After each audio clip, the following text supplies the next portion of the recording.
Big questions require big answers, and occasionally very big scientific facilities. Among the very largest of the scientific facilities ever built is the Large Hadron Collider, or LHC. The LHC is a particle accelerator fully 27 kilometers in circumference. It accelerates two beams of protons to nearly the speed of light and collides them together. I made a different video that tells about this incredible piece of technology. In 2012, my colleagues and I announced that we discovered the Higgs boson using the LHC. This particle, which was the last unconfirmed prediction of the standard model of particle physics, and an accomplishment that took nearly half a century to achieve. If you're watching this video, you've almost certainly heard reporters say things like, LHC scientists discovered the Higgs boson. However, even as amazing as the LHC is, it's not the entire story. Being able to accelerate particles with the LHC is a crucial capability, but until you can record the outcome of the collisions, you really aren't doing the science that the accelerator was built to do. To capture these collisions, you need to use particle detectors. I made an earlier video about how particle detectors work, but in this video, I want to talk about the specific detectors at the LHC. There are 4 main detectors at the LHC, each with unique capabilities. Each one is basically a huge camera that can study millions or billions of particle collisions per second. The 4 detectors are called ALICE, ATLAS, CMS, and LHCb. ATLAS and CMS are the ones involved in the discovery of the Higgs boson, while the other 2 are specialty detectors. So let me tell you a little bit about each one in turn. ALICE, sometimes pronounced ALICE, stands for a Large Ion Collider experiment and is designed to study what happens when you collide 2 nuclei of lead together. It is 26 meters long and 16 meters high and weighs 10,000 tons. It takes about 1,500 physicists from 154 institutes in 37 countries to perform. Its purpose is to study a new state of matter called a quark-gluon plasma, in which matter is heated to 100,000 times hotter than the center of the sun. Hot enough to literally melt protons and neutrons at the center of atoms. Conditions like these were last common in the universe about a millionth of a second after the Big Bang. The LHCb experiment is quite different. Its core purpose is to understand why the universe is made of 100% matter, when our best understanding of the early moments of the universe say that matter and antimatter were made in equal quantities. It weighs about 4,500 tons. About 700 scientists representing 69 universities and laboratories from 17 countries are involved. The name LHCb means LHC beauty, as beauty is an older name of a heavy and unstable quark. While that name is, well, beautiful, it is now more commonly called the bottom quark.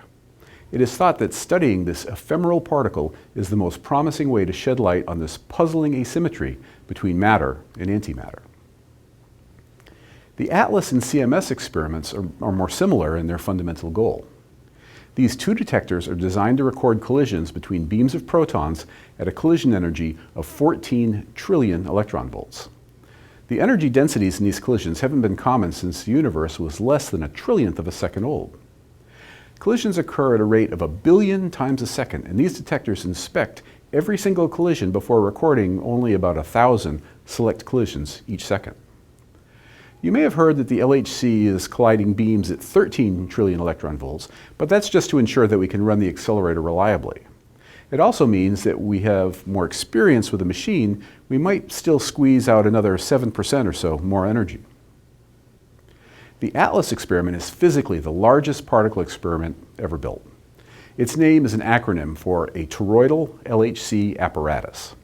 It is 45 meters long, more than 25 meters high, and weighs about 7,000 tons.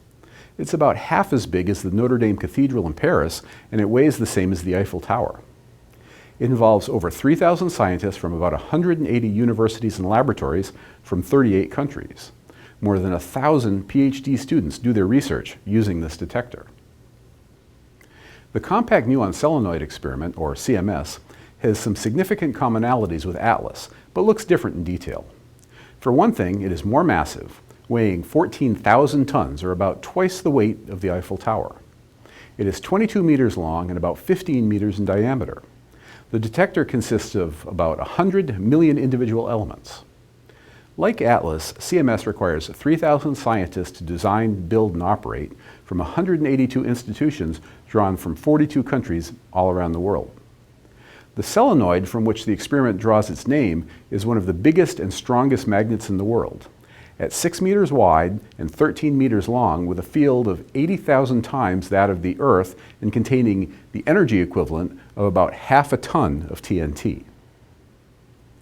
These 4 experiments are crucial to the mission of the LHC.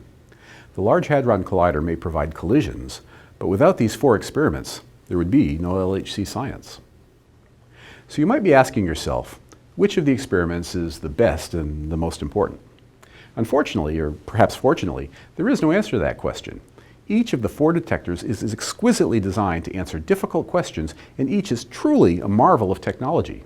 It would be totally inappropriate of me to indicate that I have a favorite. Totally inappropriate. Not going to do it.